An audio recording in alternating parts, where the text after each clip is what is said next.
su-aasha kale se maxamed waxay tahay waxaa jirta hadda oo ayaantan dambe aada u soo batay qofka sawirkiisa inta la qaato la sixrayo qaabkee marka qaab noocee ah ayay ku samayn karaan waxaas su-aashu waxay xiriir la leedahay qaabka dadka loo sixro sixirkii anwaacdiisa sixirka taqliidiga ah oo macnaha soo jireenka awaagii hore jiri jiray iyo waxaa jira sixir mucaasar oo hadda soo kordhay baa jira macnaha sixirkii hore oo dadka lagu sixri jiray dhowr nooc buu ahaa waxaana ugu caansanaa qofka dheecaanadiisa ama dharkiisa ama socodka meesha uu ku socdo kabaha dhigo waxaas in lagu sixro oo raadkiisa iyo waxyaabaha raadkiisa meesha lugta dhigo ha raadkiisa baa jira waxaa kaloo sixirka ka mid ahaa in waxyaabaha uu ama cabayo ama uu cunayo sixir loogu sameeyo sidii dhacdayba xilligii nabiga sallallahu alayhi wasallam oo lagu sixray wax loogu daray marka hadda teknolojiyada la socdaa marka teknolojiyadu horumartay wuxuu leeyahay marka waxa soo kordhay waxa la sixru photography ama sixir photography oo sawirkaaga ah in la qaado oo la sixro laano waxyaabahan waxa loo adeegsan jiray in ama raadkaaga la qaado meeshaad cagta dhulka dhigtay ama dharkaaga la helo ama timahaaga la helo ama waxaaga la helo waxa nimanka suxarada markii loo geeyo ama kuwa shaydaanka la shaqeeyo loo geeyo ninkan saaxirka shaydaan baa la shaqeeya shaydaanka markuu leeyahay qofkii aan waxaan ku sameyn lahaa ii keen cayanadiisa kamid wax qayb jirkiisa kamid dharkiisa kamid timihiisi raad meel uu dhulka dhigay waxaas wax kamid ii keen ama sixir wax la soo sameeyay oo waliba hadda ka horna waan ka sheekayna chemical iyo waxyaabo dadka lagu laayo la isku dardaray ah oo sixirna lagu daray baa lagu leeyahay ama sharaabka ugu dar ama cunada ugu dar waxyaabo noocaas oo kala ah ama sixir la yiraahdo sixir maktuub mid la qoray oo far ah oo qoran talaasiim iyo waxyaabo la isku qorqoray baa la qorqorayaa marka meel kamid ah gurigaaga baa la gelinayaa oo lagu qarinayaa kadoo baa laga yaabaa markii cilaadkii la gaaray in guriga laga soo faqo ama waxa jiri kara sixir madfuun saan sheegnay oo kale timahaagi wixii la isku xirxiray xarga lagu xiray in meel lagu duugaha inta badan waxa meelaha lagu duugo waxa kamid ah xabaalaha safiican iyo qabuuraha sixirkaas laakiin waa mid qatar ah waa sixirka qatarta ah qabri waa qabuurta lagu aasaya laana si aan loo helin qof miyaa islahay qabuurta wax ka raadi halkaas uu ku jiraya marka Soomaalidu waxay tiraa qabri qori ku tuurmay qori ka qaad ma leh ana qofna meeshaas inta faagto waxba ka raadsan maayo marka sixirka halkaas la geenaya marka sixirkan sawirka ah sawiradaada waxa laga yaabaa in la heli karo ama internetka laga heli karo ama hebel soo dir ama sawirkiisa marka waa la printing gareynaya waa la daabacaya markii la daabaco sawirkii la helo asaga marka wax lagu sameeynaya marka sawirkii baa la qaadaya samiir baa laga taagaya meelaha qaar kood maxay isku ekaan karo sawirka qof waxaan qofkii lagu sameeyay uu ku dhacaya qasab maaha aduu de mid qaldan lagu sameeyay uu aadaya safiican ana sawir baa la qaaday sawirkan waxa la waa farxaan waxa la sixray marka waa sawirkan haduu maxamed ahaa oo farxaan noqon maxamed uu sixirka aadaya marka sawirkaaga waa la helayaa ninka uu sheegay waxa leeyahay sawirkiisa waa la daabacaya way qaadayaan markay qaadaan oo daabacaan kadibna waxay ku sameynayaan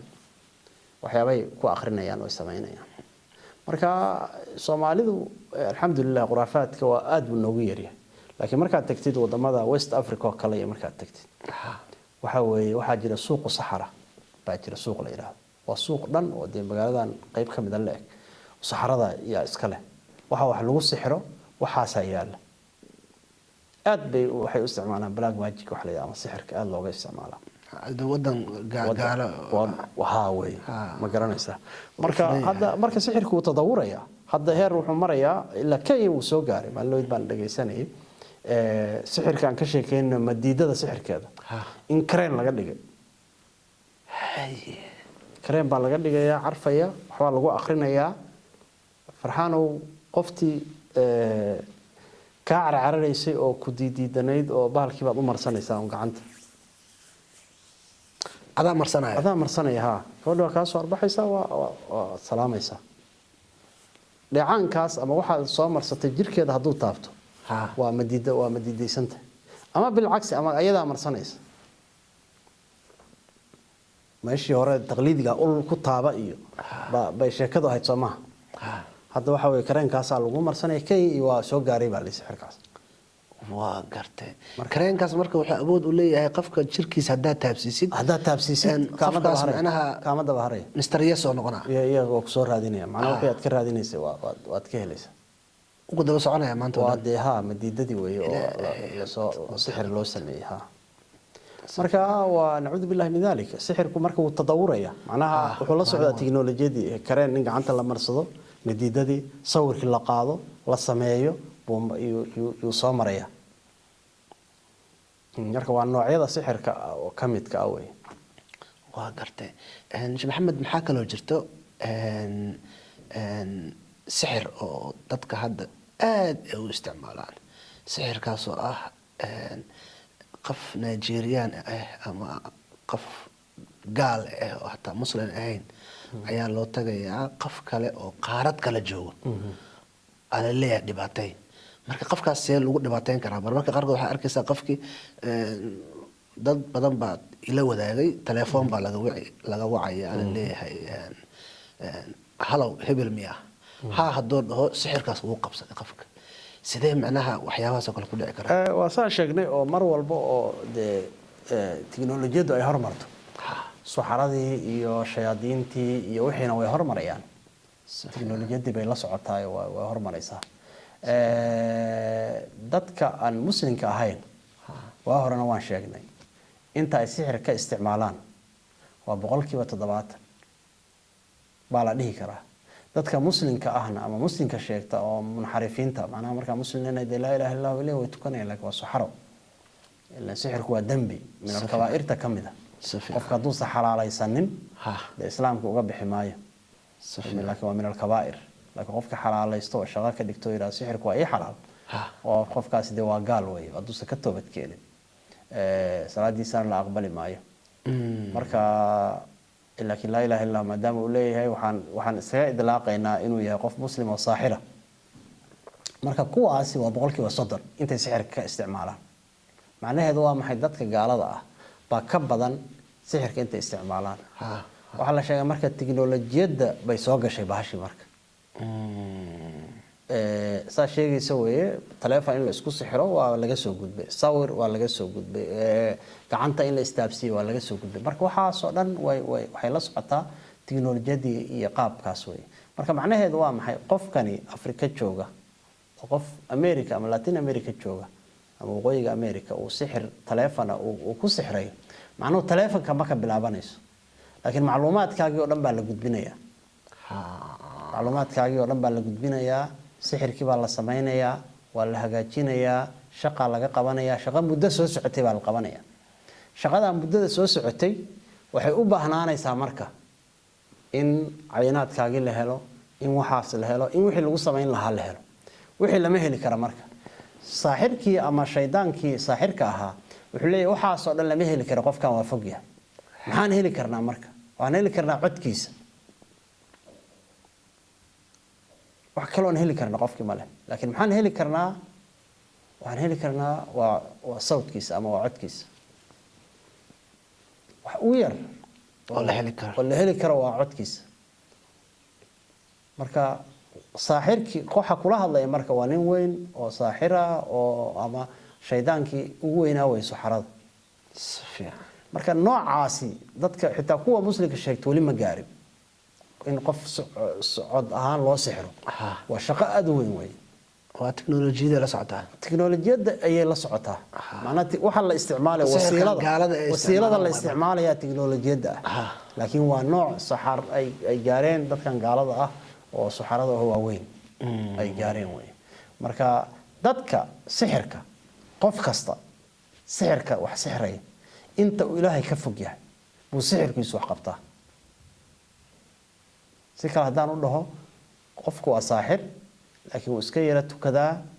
waxaan waa ku shaqeystaa muslim buu sheegtaa waa wali baashi oo iska walaaqdaa laakiin islaamnimadii cibaadooyinkina uu walaaqdaa sixirkiisu uu yar yahay markuu ka baxo marka ila ninkan shaydaanka ama saaxirku قفك ما بران ما يعلمان لأحد حتى يقول إلا إدهان اكفر قال نقو أما كو كفري دين تاني وحان حيست مركا قف كستا انت او قال لماذا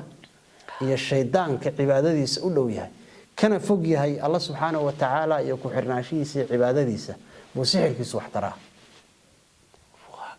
إنك عبادتك كفوق وشيطانك وهو وين هيرس وحالده وحا لا غارسينيا in la yiraahdo kitaabku istaag si aan kugu shaqeeyo heer waxa la gaarsiinayaa la habeenkii adoo qaawan waxaad ku weysiisataa saxarada kaadidaada ku weysiiso naawada billahi min dalik banaanka fariiso waxaas aqri markaasaan kula shaqeynaya oo daacad ku noqonaya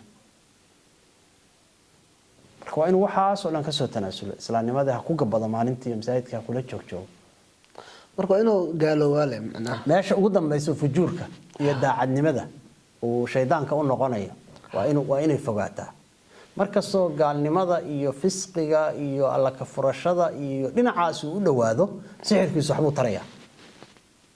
markasoo meelahan wali islaamnimadii iyo rajo ka qabo sixirkiisu waa 50-50 marka macnaheedu waa maxay qof kasta oo aragtid oo saaxir waxaan ku shaqeysta waa qof ilaahay ka fogaado ninku hadduu waxaas ku shaqeysto oo saaxir yahay waa qof ilaahay subxaanahu wa tacaala xiriirkiisa ka turkay waa nin noqday xisbu shaytaan afahantay marka taasay ku xiran tahay marka saaxirkan weyn iyo codka iyo heerkaas marka heer waxaad gaaraysaa dadka codkooda uu qofku u sixro heer wuxuu gaarayaa uu ka sixro sawirka telefoon uu ka sixro wuxuu rabo uu ka sixro ilaa shayaadiintii baa waxaan yaa qofkii la shaqeynaysa heer shaydaanka naftirkiisa oo adeegsado meesha joogto kugu imaada la gaaraya marka waa markii shaydaan marka ku shaqeynaya marka waa darajo kala gaartay marka islaamnimada waa ka baxay marka ninkii gabiyay lahaa waa kii ninkii carabka gabiyay uu lahaa كنت فتى من جنود إبليس حتى صار إبليس من جندي وحير ويل يرى وحنا هابيل عيدا ماذا إبليس كمذا إلا إبليس مركز دم وكم من نقضي أنا عيدا كي أنا بعد الله عيبي إبليس كانوا شقيني وحنا نقضي أنا عيدا كي